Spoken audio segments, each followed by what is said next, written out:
말씀드린 대로 5월은 가정의 달이죠. 어린이 주일, 어버이 주일, 그리고 또 스승의 주일도 끼어 있고요. 부부의 날도 있습니다. 그러니까 소중한 사람, 감사해야 될 그런 사람들을 기억하는 그런 달이죠. 그런 존재가 우리에게 소중하고 또 참 우리에게 감사한 그런 존재가 다 어디 있냐면은 실은 다 가정에 있어요. 그렇죠. 예, 자녀들 얼마나 소중해요. 부모님 감사해야 되잖아요. 또 배우자, 예, 소중하고 감사하고, 예, 다 가정에 우리가 감사해야 될 대상들, 소중한 존재들이 가정에 있단 말이죠. 실은 하나님이 창조한 공동체가 두 가지다, 뭐 그런 말을 합니다. 하나는 교회고, 그리고 그보다 더 앞서서 가정을 하나님이 창조하셨다는 거죠. 그래서 가정만큼 중요한 것이 없습니다. 우리 그리스도인들의 신앙생활 역시 마찬가지예요. 우리 신앙생활은 그 어느 자리보다도, 심지어 교회라는 이 자리보다도 가정을 기초로, 가정을 중심으로, 가정을 토대로 해서 우리 신앙생활이 이루어진단 말이죠. 따라서 이 교회라면은, 바른 교회라면은 어디보다 이 가정에 관심을 갖고 가정을 살리는 그런 교회가 돼야 되겠죠. 왜? 가정이 중요하니까. 가정이 어느면 교회보다도 우리 신앙생활의 중심된 토대가 되기 때문에 교회라면은 가정에 관심을 갖고 가정을 살리는 교회가 돼야 합니다. 우리 교회가 그런 교회가 되길 바랍니다. 가정의 회복을 사명으로 삼는, 실제로 그것이 모든 교회를 향한 하나님의 사명이고 우리가 그 사명을 특별하게 더 붙드는 그런 교회, 그래서 그 점에 있어서 열매를 맺는 그런 우리 교회가 되기를 원합니다. 정말이지 교회만이 가정을 더 온전히 세울 수가 있습니다. 교회의 모델이 가정이거든요. 가정같이 따뜻하고 좋은 공동체가 된다면 뭐 그만한 교회는 없을 것입니다. 그런데 한편이요, 가정을 그처럼 온전하고 바른 따뜻한 보금자리로 만들 수 있는 공동체는 교회입니다. 교회가 가정을 또 그렇게 만든다는 거예요. 그러니까 가정 같은 교회가 돼야 되잖아요. 그런데 그와 같은 가정이죠. 따뜻하고 온전한 그런 가정이 있죠. 그런 가정은 어디가 만드냐? 교회가 만들어요. 교회가. 근데 오늘날 이 가정에 대해서 생각을 해볼 때 참 문제가 많은 그런 오늘날 이 사회적 환경들을 우리가 대하게 됩니다. 무엇보다도 전통적인 가정의 해체가 급속히 이루어지고 있는 그런 현상이죠. 그저 뭐 전통적인 가정의 해체, 그 정도가 아니라 실은 성경적인 가정의 모습이 붕괴되고 있는 오늘날 사회 현상들입니다. 우선 가족이라는 개념 자체가 사라지고 있는 형편이에요. 가족이라는 개념 자체가. 저출산과 우리가 뭐 흔히 듣듯이 급속한 고령화로 인해서 이제 우리나라 같은 경우는요, 한 2, 3년, 15년째 안쪽으로 있죠. 소위 나홀로족이 대세가 된다고 그럽니다. 2030년이 되면은 1인 가구, 혼자 사는 1인 가구가 무려 35% 이른다라는 거예요. 그러니까 10명 중에서 그 중에 3명 혹은 4명은 혼자 사는 1인 가구인 거예요. 1인 가구는 가정이 아니에요. 혼자 사는데 어떻게 가정이에요? 그렇죠? 집에서 그냥 혼자 사는 걸 1인 가구라고 그러지 1인 가정은 없다 말이죠. 그러니까 가정의 모습이 우리 주변에서 점차 사라지고 있는 거죠. 한편 그 다혼 인구가 늘어나는 그런 현상도 있는데요. 이것처럼 성경적인 가정의 모습을 위협하는 것도 또 없겠다 싶습니다. 오늘날은 결혼과 이혼을 반복하는 이른바 다혼 시대라 그렇게 말합니다. 3번 이상 결혼하는 그런 경우에 다혼이라고 그러는데 3번 이상 결혼한 다혼 인구가 많아진다는 거예요. 통계청에 따르면은 최근 결혼 인구 가운데, 그러니까 올해 결혼하는 사람이 있어요. 내가 최근 그 결혼 인구 가운데 3번 이상 결혼한 커플이 16% 이른다. 올해 결혼을 100명이 했다면은 그중 16명은 3번 또는 4번 결혼하는 그런 사람이라는 거예요. 예. 그처럼 3번, 4번 이렇게 결혼하는 커플들로 인해서 뭐 결혼정보 회사들이 신이 났다 뭐 그런 말도 합니다. 예. 왜냐면은 한 번 고객은 평생 고객. 예. 참 그런 사회 현상들 가운데 오늘날 사람들의 인생에서 이 가정의 의미가 빠져나가요. 가정의 가치, 가정의 소중함이 점차 사라지고 있습니다. 원래 누구나요, 가정이 인생에서 제일 중요한 가치이자 의미였어요. 그렇죠. 아마 여러분들에게 그럴 것입니다. 가정을 지키기 위해서, 왜 가정이 가장 소중한 의미이고 내 인생에서 가장 중요한 가치이기 때문에 가정을 위해서라면, 가정의 행복을 위해서라면, 또는 가정을 지키기 위해서라면 내 인생의 모든 에너지, 모든 것을 다 쏟아붓고도 남습니다. 그렇죠. 또 그 자체가 행복이에요. 그렇게 하는 것 자체가 또 즐거움이기도 합니다. 그러나 그런 가정의 붕괴가 일어나고 있다는 거죠. 가정의 가치, 가족의 의미가 각자 인생에서 빠져나가고 있습니다. 점차 인생이 개인화되는 거예요. 그냥 혼자 사는 거. 요즘은 부부가 또 애를 잘 안 낳아요. 그래서 그렇게 그냥 둘이 그냥 사는, 그것도 역시 개인화가 급속히 일어나고 있는 현상이라 볼 수 있습니다. 그러니까 자기 인생 안으로만 고립이 되는 거예요. 그냥 나밖에 없어요, 인생에서. 그렇게 스스로에게 고립이 되니, 그러니 인생이 외로워지고 또 고독한 인생들이 되고 있는 것입니다. 이 시대 많은 사람들은 그런 사회 환경 가운데 살고 있어요. 우리 그리스도인들도 그렇게 살고 있어요. 우리 교회가 이런 시점에 어떤 역할을 해야 할까? 여러분, 우리 생각해 봐야 되지 않겠습니까? 교회뿐 아니라, 내가 그리스도인으로서 이런 사회 현상을 마주하면서 어떤 역할을 내가 해야 할까? 그렇죠? 복음으로, 그리고 성경적인 가치관으로 이 시대 또는 이 지역의 많은 가정들을 우리가 섬겨야 한다라는 그런 답을 얻을 수 있을 겁니다. 특별히 이 동탄 지역의 많은 가정들이 있어요. 저는 그런 생각을 늘 합니다. 동탄 이 지역의 이 가정들 대부분은 다 젊은 가정들이에요. 여러분들처럼. 다 젊은 가정들이에요. 30대, 40대가 줄을 이루더라고요, 여기. 그래서 동사무소 여기 동탄 여기서 통계 이렇게 한 것들도 제가 물어본 적이 있어요. 그러니까 진짜로 30대, 40대 다 줄을 이뤄요. 근데 이 뭐하고 겹치냐면 우리 교회 대부분 구성원하고 겹쳐요. 우리 교회 성도들 대부분도 30대, 40대거든요. 이렇게 구성원이 겹친단 말이죠. 이게 무슨 말일까, 여러분? 이 지역의 가정들이 우리 교회 성도들과 비슷한 환경 살고 있단 말이에요. 그러니까 신앙생활만 안 할 뿐이지 다른 모든 것들은 다 비슷한 환경들이에요. 비슷한 관심거리? 그렇죠. 비슷한 세대니까. 비슷한 관심거리를 가지고 있고 비슷한 취미, 어떤 걱정거리가 있다면 그것도 다 비슷해요. 자녀에 대한 거, 직장에 대한 거, 걱정거리도 다 비슷해요. 그래서 비슷한 조건들 가운데 이 지역에 많은 불신 영혼들이 살고 있단 말이죠. 그러니 여러분, 하나님께서 이 지역의 가정들을 복음과 말씀으로 세우시기 위해서 그 비슷한 환경과 조건을 가지고 있는 우리 교회를 사용하시지 않겠습니까? 저는 그런 확신이 있습니다. 우리 교회가 이 시대에 많은, 아까 말씀드린 것처럼 그렇게 가정의 의미와 가치가 무너지고 붕괴되고 있는데, 그럼 단지 그냥 전통적인 가정의 모습이 붕괴되는 것뿐 아니라 실은 성경적인 가정의 모습이 해체가 되고 있는 거거든요. 그런 시대에 우리가 이 지역의 많은 가정들을 섬길 수 있어야 한다. 여러분, 그런 도전을, 그런 역할들을 우리에게 주시옵소서, 행할 수 있게 해주시옵소서라는 그런 믿음을 다 갖길 바랍니다. 여러분들도. 오늘 이 가정에 대한 말씀을 우리가 나누는데요. 가정의 중심은 부부예요, 부부. 부모님도 아니고, 자녀들도 아니에요. 가정의 중심은 부부거든요. 그러나 이 시간에는 부모와 자식에 대해서만 좀 말씀을 나눠보도록 그렇게 하겠습니다. 먼저 좋은 자녀에 대해서. 우리는 다 누구나 부모이기도 하지만은 대부분 우리가 다 자녀예요. 부모님의 누군가의 자녀예요. 그러지 않은 사람 아무도 없어요. 그래서 좋은 자녀에 대해 생각해 보겠습니다. 효는요, 동서고금 어디서나 강조된 인륜이죠. 그래서 유교 경전인 중국의 효경, 대표적으로 효경은 효도하고서 어질지 않은 사람이 없다 그랬어요. 효도하고서 의롭지 않은 사람이 없다. 효도하고서 예의가 없고 지혜가 없고 신용이 없는 사람은 없다. 그렇게 말한 바 있습니다. 딱 맞는 말 같아요. 틀림없는 사실이에요. 근데 그 반대도 생각해 볼 수가 있겠죠. 효도하지 않고도 의로운 사람은 없다. 그 반대도 맞는 것 같아요. 부모에게 효도하지 않는 사람이 다른 사람에게 예의를 갖춘다? 예의 있는 거 봤습니까, 여러분? 부모에게 효도하지 않는 사람이 의로운 사람일 수 없고, 그리고 다른 이웃에게 신용을 얻을 수 있는 사람이 없다라는 거예요. 그래요.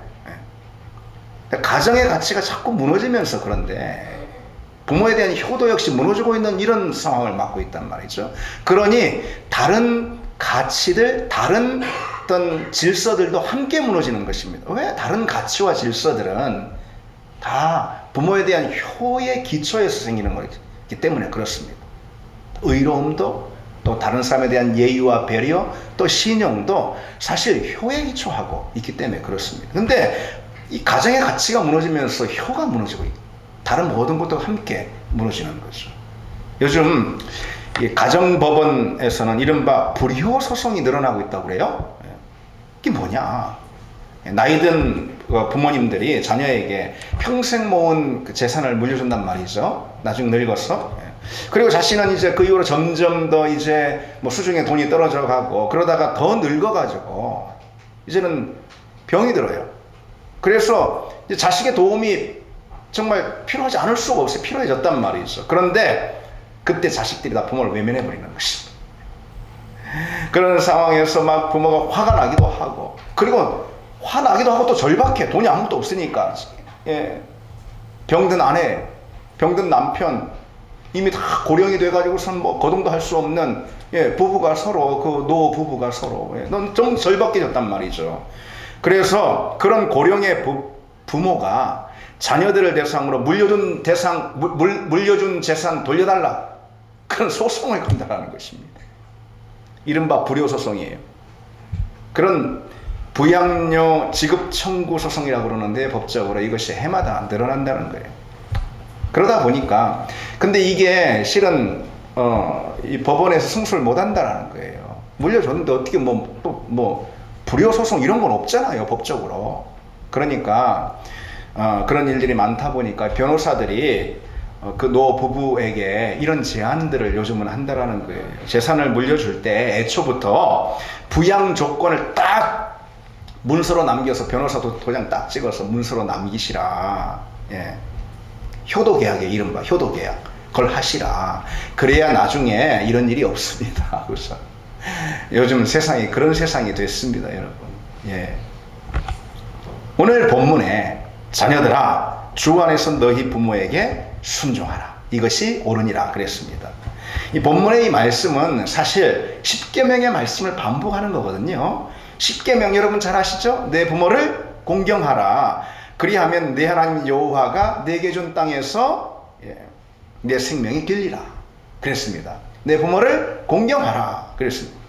우리는 부모에 대한 순종과 공경 곧 효라는 것이 다른 어떤 것보다도 뭐 그게 사회적인 어떤 그 선의이고 아니면은 또 전통이고 질서이고 인간적인 도리이고 뭐 이런 걸 떠나서 부모에 대한 효라는 게 하나님의 준엄한 명령이라는 사실을 기억해야 합니다. 그리스도인이라면 하나님의 명령을 받들어 우리가 준행해야 할 가장 중요한 실천 덕목이라는 사실을 기억해야 합니다. 무엇이요? 효가. 특별히 이 십계명에 나오는 부모 공경에 대한 계명에는요 몇 가지 특징이 좀 있어요. 주목해 볼 만한 특징이요. 첫 번째로 여러분 십계명 다 아시잖아요, 그렇죠?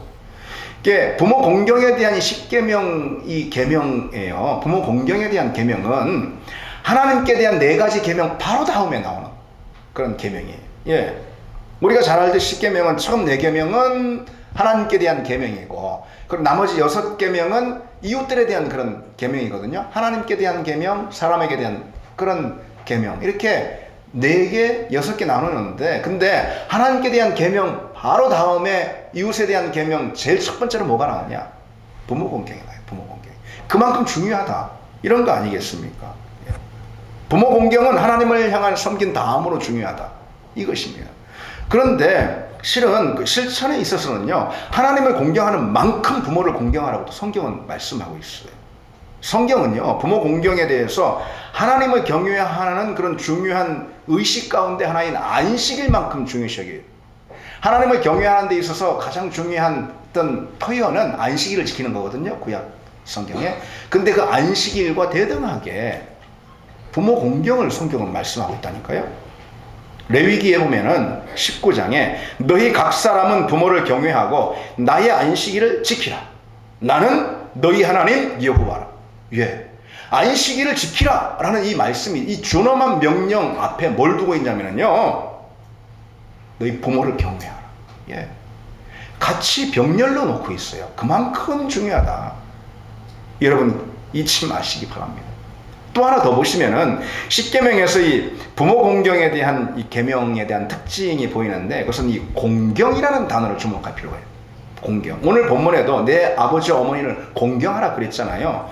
공경하라라는 이 말은요, 성경에서 거의 모든 공경이라는 단어가 많이 나오는데 거의 모든 경우 구약과 신약 다 포함해서 하나님께 대해서 쓰는 단어입니다. 하나님께 대해서.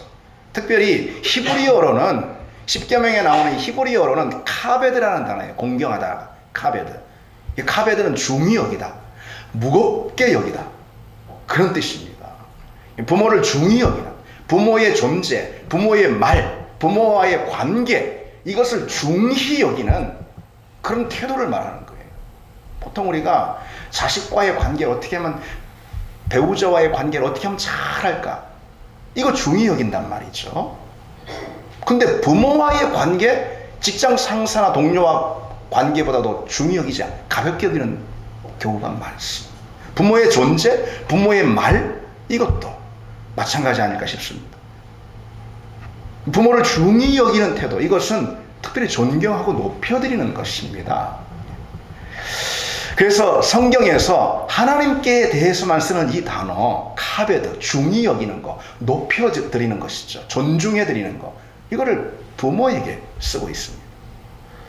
우리는 여러분 흔히 그런 말들 많이 하잖아요. 우리도 좀 머리가 크면은 조금 컸다고 말이죠, 부모의 말을 경히 여기고 부모를 가볍게 여기는 그런 태도를 가질 때가 많습니다. 중학생만 되면은 뭐, 예, 우리 집 애들도, 예, 자기가 더 많이 배웠다고요?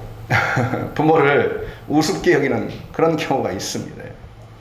앤 랜더슨이라는 그 유명한 작가가 이렇게 말을 하는데요, 이게 이제 딱 우리 모습이 아닌가 싶습니다. 누구나 14살이 되면, 누구나 4살이 되면은, 4살, 아버지는 무엇이든 알고 다 할 수 있다고 여긴다.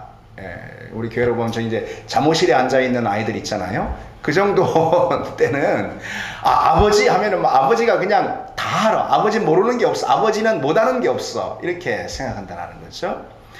그런데 이제 14살이 되면은, 물론 이제 이게 우리나라 문화권하고 조금 다른데 어쨌든 뭐 비슷해요. 14살이 되면은 아버지는 구식이다. 아버지는 구닥다리야. 이렇게 여기기 시작한다는 거예요. 예. 아버지 어떤 분이 이질감을 느껴가지고, 예, 아유, 아버지는 그냥 구닥다리 말이에요. 생각이 그냥, 예, 나하고 틀려. 예. 그래 무시한다는 거죠. 그리고 24살이 되면 급기야 아버지는 아는 게 별로 없어. 이렇게 된다는 것입니다. 내가 더 많이 배웠어. 사회생활을 하다 보니 내가 더 많이 배웠어. 내가 더 많이 알아. 아버지가 아는 건 사실 별거 아닌, 아버지는 사실 나보다 몰라. 이렇게 된다는 거죠. 여러분 24살이 된 아들이 있으면은, 예. 근데 그러다가 있잖아요. 30이 되면은 때때로, 근데 때때로 아버지에게 묻고 싶어진다. 하면 인생이 막히는 거예요. 예. 취업이 되나, 결혼하려고 해도 뭔가 그냥 펑크가 나버리고, 원하는 대로 인생이 안 되고, 예. 직장 진급이 또 어렵고, 시험에서 떨어지고, 동료에게 밀려나고, 뭐 여러 어려움들을 겪단 말이야. 인생이 다 그렇듯이. 그러니까 때때로 아버지에게 좀 묻고 싶다. 지혜를 묻고 싶다, 이런 것이죠. 그러다가 50이 되면은 이런 경우에는 아버지가 어떻게 하셨을까라는 생각을 매번 하게 된다는 거죠. 때때로가 아니라 이제 매번 하게 되는 거예요. 이런 경우는 아버지가 어떻게 하셨을까? 아버지의 지혜를 매번 묻고 싶어지는 거죠. 그리고 60이 되면은 이런 생각합니다. 아버지는 정말 훌륭한 분이셨어. 아버지는 정말 훌륭한 분이셨어. 아버지는 나보다 훨씬 나은 분이셨어라는 생각이 자주 든다는 것입니다. 60이 돼야 철이 든다라는 그런 말이겠죠. 네. 여러분 어떻습니까? 그러나 우리는 하나님의 말씀을 받은 사람들로서 60이 돼서 너무 늦게 철들지 말고 빨리 철들어서 부모님을 카베드, 존중히 여기고 높여드리고 공경하는 그런 우리가 되기를 바랍니다. 이제 우리가 좀 시선을 돌려서 자식에게 우리가 어떤 부모가 돼요? 우리는 다 또 부모이기도 합니다, 대부분. 그래서 자식에게 어떤 부모가 돼야 될까도 생각해 보겠습니다. 오늘 본문에 자녀들아 해놓고 또 마지막 절은 아비들아 그렇게 이제 말씀하고 있잖아요. 이제 아비들아 뭐라고 말씀하고 있죠? 주의 교훈과 훈계로 양육하라 그랬습니다. 여기서 먼저 기억해야 할 것은요, 교육의 주체는 그 누구보다도 부모다라는 이 사실을 우리가 기억해야 합니다. 교육의 주체는 부모예요. 교육에 대해서 오늘 본문에 말씀하시면서 선생들아 하지 않고 뭐라고 그랬어요? 아비들아, 다시 말해 부모들아 그렇게 말씀하고 있잖아요. 그리고 또 한 가지 기억해야 할 것이 있는데, 교육의 가장 중요한 내용은 뭐다? 하나님의 말씀이다라는 거예요. 오늘 본문에 주의 교훈과 훈계로 양육하라, 하나님의 말씀이 교육의 가장 주된 내용이 되어야 한다는 그런 말씀이죠. 그러나 사회적 분위기가 갈수록 부모의 교육권을 침해하고 있는 걸 볼 수가 있어요. 성경적인 교육 뭐 이런 건 아예 무시하고, 교육의 내용이 뭐 성경적인 뭐 이런 거 아예 무시하고, 사회적 분위기가 부모의 교육권마저도 의심을 갖게 하는, 침해하는 그런 환경들 되고 있다는 거죠. 가만 보면은 제가 이제 어느 때부터 좀 많이 주시해서 저도 보게 되는데, 가만 보면은 오늘날 인권단체나 뭐 아니면은 정부기관인 뭐 가족부 같은, 여성가족부 같은 그런 기관은 가정이야말로 자녀교육의 가장 중요한 터전이다라는 이 사실을 벌써 그런 데서 다 망각하고 있지 않나.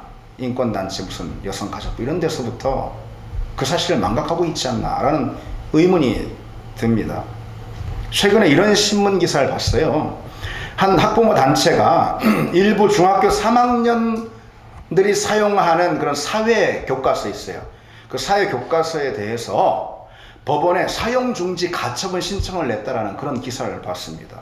뭐 해당 교과서가 부모의 가정교육을 인권침해로 규정하고 국가인권위원회에 신고 방법을 안내하는 등 부모의 교육권을 침해하고 있다라고 하면서 어느 학부모 단체가 법원에다 그렇게 그 교과서 사용하지 말게 해달라는 가처분 신청을 냈다라는 거예요. 무슨 내용이지? 그래서 봤습니다.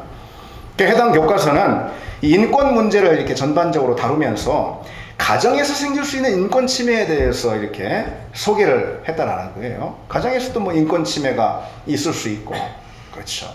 근데 가정에서 발생할 수 있는 인권 침해에 대해서 소개를 하면서 그 사례들 가운데 이런 걸 이렇게 사례로 언급하는 거예요. 부모가 내 허락 없이 내 문자 메시지를 확인한다. 이거 인권 침해라는 거죠. 그리고 뭐 설거지를 여자인 나한테만 엄마가 맡긴다. 이것도 인권 침해라는 거예요.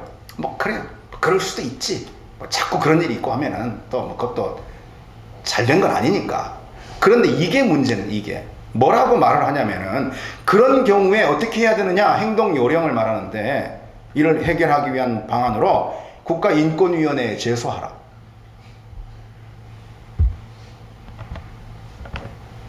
여러분, 이게 말이 됩니까? 가정에서 흔히 일어날 수 있는 갈등 상황에 대해서 부모와 잘 의논해서 부모님께 잘 말씀을 드려서 그렇게 해결하도록 교육을 해야지 그게 학교 교육이지, 바른 교육이지. 무슨 뭐 인권 침해 사항이니까 뭐 국가인권위원회에 신고해라. 이게 어디서 나온 발상입니까? 뭐 제정신입니까? 저는 설교 시간이라 마음을 가라앉혀야 되는데 화가 나더라고요. 도대체 뭐 하는 사람들입니까? 그 사람들은. 대개는 그렇게 하지 말아야 돼요. 뭘 하지 말아야 되냐, 암만 부모라도 아들, 딸 문자 메시지만 확인하고 그렇게 해서는 안 되죠. 그러나 여러분, 확인해야 될 상황이 있을 수도 있어요. 자녀의 교육이나 어떤 상담을 위해서 문자 메시지까지도 부모가 어쩔 수 없이 확인해야 되는 그런 상황이 있을 수 있단 말이죠. 물론 자녀는 기분이 상할 수 있습니다. 그렇다고 해서요, 인권위에 제소해라. 인권위가 뭐라고요? 그런 상황에 대해서라면은 부모에게 어떻게 말하는 것이, 부모에게 어떻게 이것을 가져가서 부모님께 잘 상의하는 것이 지혜로운 해결 방안인가라고 이렇게 소개를 해줘야 되지 않겠습니까? 바른 교과서라면. 여기에서 우리가 강조하고 싶은 사실 하나가 있어요, 여러분. 강조하고 싶은 사실이 있어요. 가장 중요하고 우선적인 교사는 부모라는 거예요. 학교 교사도 그리고 또 학교 교과서도 아닙니다. 예. 부모가 가장 중요한 교사인 것입니다. 자녀에게. 종교개혁자 마틴 루터가 부모는 하나님의 대리자다라고 말했습니다. 그만큼 부모의 권위와 교육권이 절대적이라는 것이죠. 그런데 여러분, 부모의 이 권위가 자꾸 상실이 되고 있는 사회잖아요. 부모의 권위가 자꾸 상실이 되고 또 자녀가 또 자라면서 점점 그 권위를 무시해버리는 그런 이유가 있는데 뭘까요? 그것은 무엇보다도 여러분, 아버지의 권위, 가정에서 아버지의 권위, 아버지의 교육권이 추락했기 때문에 그렇습니다. 여러분 그걸 기억하시기 바랍니다. 흔히 오늘날 사회를 아버지 없는 사회, fatherless society라 그렇게 말합니다. 아버지의 권위가 무너졌다라는 그런 뜻이에요. 그런데 이 아버지의 권위가 무너질 때 가정에서 가족의 기능도 상실되고 맙니다. 이여름 교수님이라고 있죠, 여러분 다 아시죠? 이여름 교수가 그 점에 대해서 통찰력 있게 우리에게 주목해주고 있습니다. 이 짐승들에게는 때는 있어도 가족은 없다라는 거예요. 예. 여러분 개 가족이라고 그래? 개 가족? 개떼라고 그러지? 개떼가 욕이 아니에요. 사람한테 개떼라고 하는 게 욕이지. 개들은 가족이 아니고 개떼란 말이죠. 짐승에게 새끼를 낳기려는 어미는 있어도요, 인간처럼 이 아버지라는 존재는 없어요. 그처럼 짐승에게 이 아버지라는 존재가 없기 때문에 짐승은 가족이 되지 못하고 떼가 된다는 거예요. 무리가 된다는 것입니다. 예. 가족을 가족이 되게 하는 권위의 상징, 그것은 아버지라는 거예요. 아버지. 여러분 짐승에게도 어미는 있습니다. 그러나 아비는 없어요. 짐승에게. 그래서 인류학자들은 인간의 가족 제도는 아버지를 발견한 그 순간부터 시작되었다라고 말하기도 했습니다. 여러분 제가 이렇게 말씀드리는 것은 무슨 남성 중심적인 세계관을 가지고 말하는 그런 게 아닙니다. 그런 차원이 아니에요, 여러분. 아버지의 권위가 가정에서 추락하면은 가족이 해체가 되고 자녀 교육도 바로 될 수가 없습니다. 바로 될 수가 없습니다. 그에 대해 아버지로서 상징이 되고 있는 하나님 아버지라고 부르잖아요. 그 하나님 아버지의 권위도 우리 신앙생활 전반에서 도전을 받게 됩니다. 그래서 우리 가정들 안에서 이 아버지의 권위, 또 특별히 아버지의 교육권이 먼저 살아나야 합니다. 그래서 여러분 꼭 기억하시기 바랍니다. 여러분 우리 교회 아빠들은 기억하시기 바랍니다. 엄마들도 또 기억하시기 바랍니다. 예. 아버지의 권위가 가정에서 살아나야 합니다. 그래야 자녀 교육이 든든히 설 수가 있다는 거죠. 엄마도 정말 원하는 그런 교육을 할 수가 있게 됩니다. 아빠의 지원 정도가 아니죠. 아빠의 적극적인 참여가 있을 때. 근데 요즘은 흔히 자주 섞인 말로 그런 말 하잖아요. 자녀 교육할 때 어떻게 자녀 교육의 3요소 하면서 뭐라고 말해요? 할아버지의 재력, 엄마의 정보력, 그리고요 모르면 다행입니다. 예, 아빠의 무관심, 그렇게 말합니다. 이게 참 그런 사회가 됐어요. 특별히 한국 사회에 가정 안에서 아버지의 위치와 자리가 사라지기 시작했다는 거죠. 그게 자녀 교육을 이렇게 망치고 있는 현실인 것입니다. 예. 아빠들은 적극 참여해야 합니다. 아빠가 직장 가서 막 하루 종일 있다가 돈만 벌어다 주는 그런 사람이 아니에요. 하루 종일 있다 집에 와가지고 애들 뭐 하면 엄마한테 당신 애들 교육 어떻게 시켜? 뭘 어떻게 본인이 시켜야지. 예.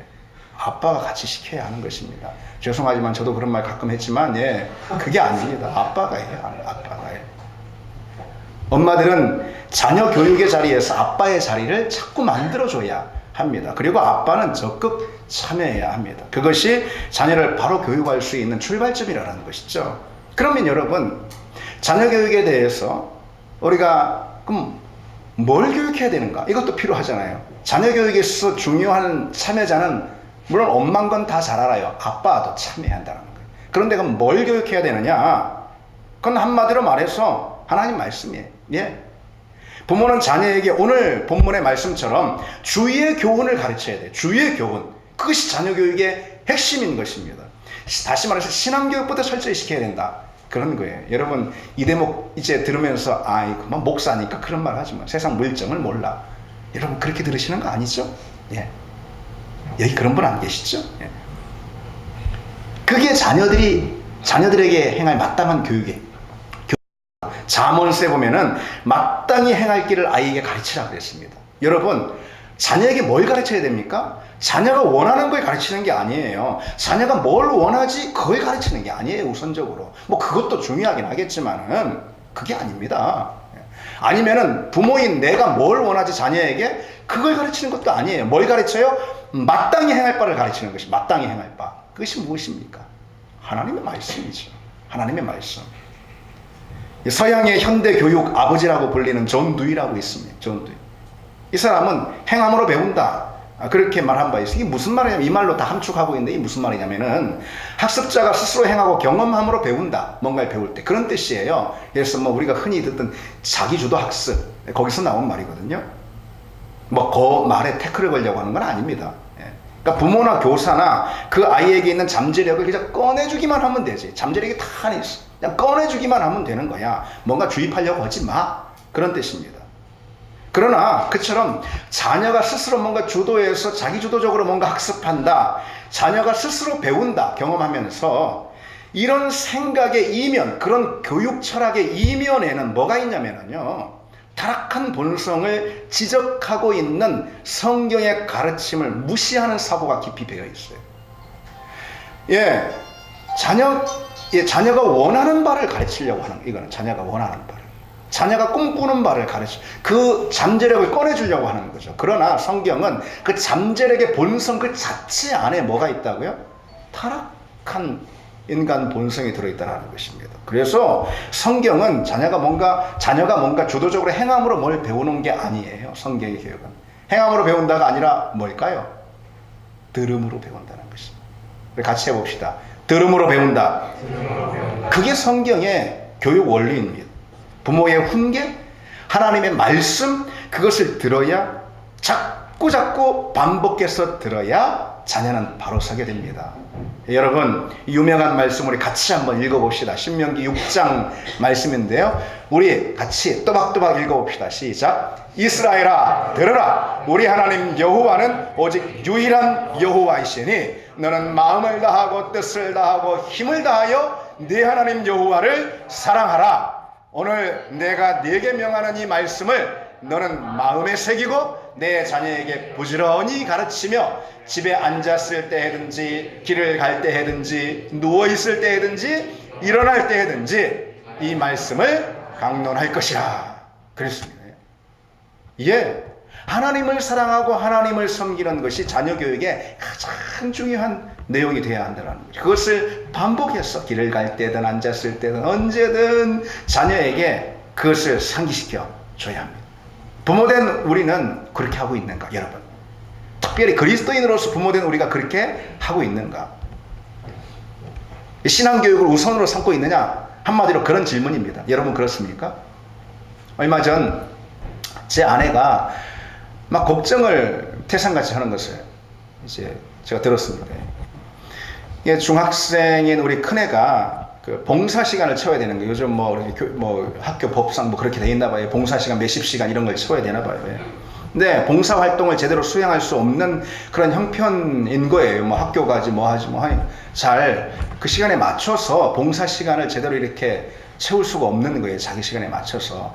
그거는 우리 집 애뿐만 아니라 다른 학생들 다 마찬가지예요. 한백 중학교인데 다 다른 애들도 마찬가지예요. 그래서 그런 고민 가운데 이 학부모들이 있죠. 자녀들 봉사 시간 채우기 위해서 학부모들이 그 봉사단을 결성했습니다. 그래서 봉사단 결성해서 거기 학부모 위원회를 만들었단 말이죠. 그렇게 해서 학교하고 협의해가지고 또 뭐 관련 기관하고 협의해가지고 아이들이 잘 봉사할 수 있는 시간을 딱 마련해 주기 위해서 그래서 공동으로 작업을 하는 거예요. 근데 그 시간을 주일 오전으로 딱 잡아놓은 거란 말이죠. 그 학부모 봉사단 그 위원회 임원들이 그 딱 주일 오전 9시부터 뭐 12시인가 뭔가로 딱 잡아놓은 거란 말이죠. 그래 우리 애는 보낼 수가 없어. 그래서 그 위원회 위원장한테 저희 아내가 이제 막 고민 끝에 전화를 했다라는 것입니다. 예. 뭐 이만저만 우리 애는 교회 보내야 되는데요. 그 시간에는 갈 수가 없어요. 봉사 활동 참여할 수가 없어요. 그러다 보니 다른데 어디 뭐 이렇게 다 알아봐도 봉사 활동 하기가 어렵고 시간 채우기가 어려워요. 그 혹시 오후에는 없어요? 주일 오후에는? 그렇게 물은 거예요. 그러니까 이 봉사단 그 학부모위원회 위원장이 하는 말이 그게 뭐가 문제가 되냐는 듯이 저도 교회 가는데요? 우리 애도 교회예요.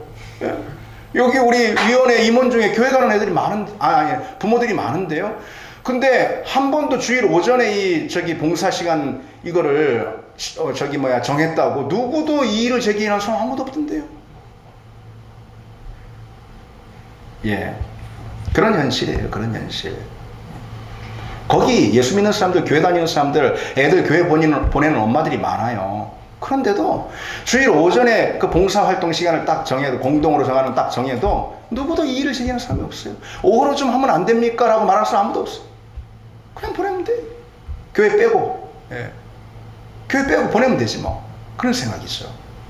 여러분, 하나님은 누구를 통해서 경홀히 여김을 받으시는 줄 아십니까? 부끄러움을 당하시는 줄 아십니까? 예수 안 믿고 예수님한테 돌팔매질하고 그런 사람 아니에요. 욕하고 그런 사람 아니에요. 인터넷에 그냥 기독교에 대한 험담한 말하고 하는 사람들 통해서 하나님이 만홀히 여김을 당하시는 게 아닙니다. 우리를 통해서. 우리가 그런 식으로 하나님을 가볍게 여길 때 하나님의 이름은 세상에서 부끄러움을 당한다는 것입니다. 여러분, 우리는 어떻습니까? 신앙교육이 우선이 돼야 되지 않겠, 말로만이 아니고 이것이 우리 삶 가운데 펼쳐져야 하지 않겠습니까? 신앙교육은 단지 교회 나와라, 아니면 성경을 읽어라, 그런 것만 뜻하지 않습니다. 교회 나오고 성경을 가르침으로써 성경적인 세계관으로 그 아이를 다 무장시키는 것을 말하는 거죠. 성경은 우리에게 하나님의 관점을 갖게 하거든요. 세속적 관점이 아니라 하나님의 관점을 갖게 합니다. 그 성경을 아까 읽은 신명기 말씀처럼 계속해서 반복하고 새겨주고, 걸을 때나 자리에 앉을 때나 아이에게 가르쳐 줌으로써, 우리 자녀들에게 가르쳐 줌으로써 그 세계관으로 무장하도록, 믿음의 세계관으로 무장하도록 만들어 주는 것입니다. 얼마나 강력한 하나님의 사람들이 되겠습니까? 그래서 그런 경우는요, 우리가 살아가는 이 세상이 더 크고 중요한 세상이 아닌 거예요. 그렇게 교육받은 아이들은. 이 세상을 다스리고 통치하고 이 세상의 주권자가 되신 하나님, 그 하나님이 크시고 영원하신 분인 거예요. 그게 다 마음에 새겨지는 것입니다. 그렇게 교육을 할 때 세상에서도 하나님 인정받으면 세상에서 인정받죠. 아멘이시죠, 여러분? 하나님께 칭찬받고 하나님이 인정해 주시고 하나님이 격려해 주시고 하나님이 인도해 주시는데 그런 아이들은 그렇게 되죠. 세상에서도 머리가 되지 않겠습니까? 여러분, 우리에게 그런 정신이 있어요.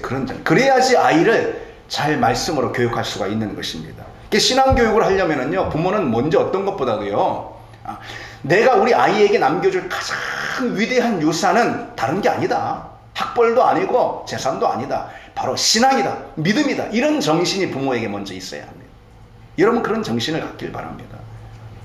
죄송하지만 저희 가정 이야기를 하면은 이제 저희 부모님은 그 목회를 시골에서 하셨고 오랫동안 하셨고 교회를 개척해서 30몇 년 전에 개척하셨어요. 이제 은퇴하신 지 좀 오래됐지만은 개척하셨어요. 지금까지도 교인 수가 그만한 작은 시골 교회입니다.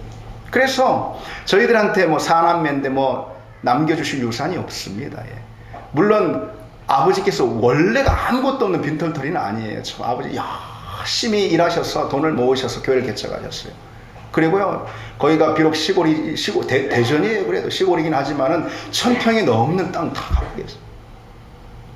근데 그거를 큰아들인 저한테 상의도 안 하셔. 다 교회에다 바쳐버려요. 다 교회에다가요. 다 교회에다 명의를 다 넘겨버렸어요. 얼마나 속상하든지. 아닙니다. 그거는 그냥 하는 말입니다. 저희 자녀 누구도 그거에 대해서 무슨 속상해. 이런 방법 없습니다. 당연한 걸로 압니다. 우리는 당연한 걸로 그거를. 저희들도 그렇게 하고 부모님이 그렇게 하셨으니 당연한 걸로 압니다. 아무것도 물려줄 재산이 없어요. 재산 다른 것도 아무것도 없어요. 근데 바라지도 않습니다, 저희들은. 그런데 저희들 사남매 모두가 저를 비롯해서 그런 부모님께 평생 감사하고 그 무엇보다도 감사한 것은 신앙의 유산을 물려줘요. 제가 그래서 이렇게 목사도 되고 하지 않았습니까? 신앙의 유산을 물려주신 것입니다. 그리고 저 역시 저희 자녀들에게 신앙의 유산을 이렇게 물려주는 그것이 최고의 유산이다라는 정신을 갖고 있습니다. 그러니 당연히 자녀들을 믿음으로 양육해야 되는 거 아니겠습니까? 여러분 모두가 가장 큰 선물, 자녀에게 물려줄 유산과 선물이 믿음이다라는 사실을 기억하시며 그 정신으로 자녀 교육을 하는 여러분 되기를 바랍니다. 이 시간 우리 같이 한번 기도합시다. 우리는 자녀입니다. 다 부모님이 다 계시잖아요. 누군가의 자녀입니다. 그 부모님께 효하고 또 공경하는, 그래서 하나님 말씀을 준행하는 우리가 되게 해달라고 여러분 다 기도하시고, 또 우리에겐 또 자녀들이 있습니다. 이 자녀들 신앙의 유산을 물려주는 것이 최고다라는 그런 정신을 가지고 자녀 교육을 하겠습니다라고 그렇게 함께 기도하겠습니다. 같이 기도합시다. 사랑이 많으신 주님 아버지, 감사합니다.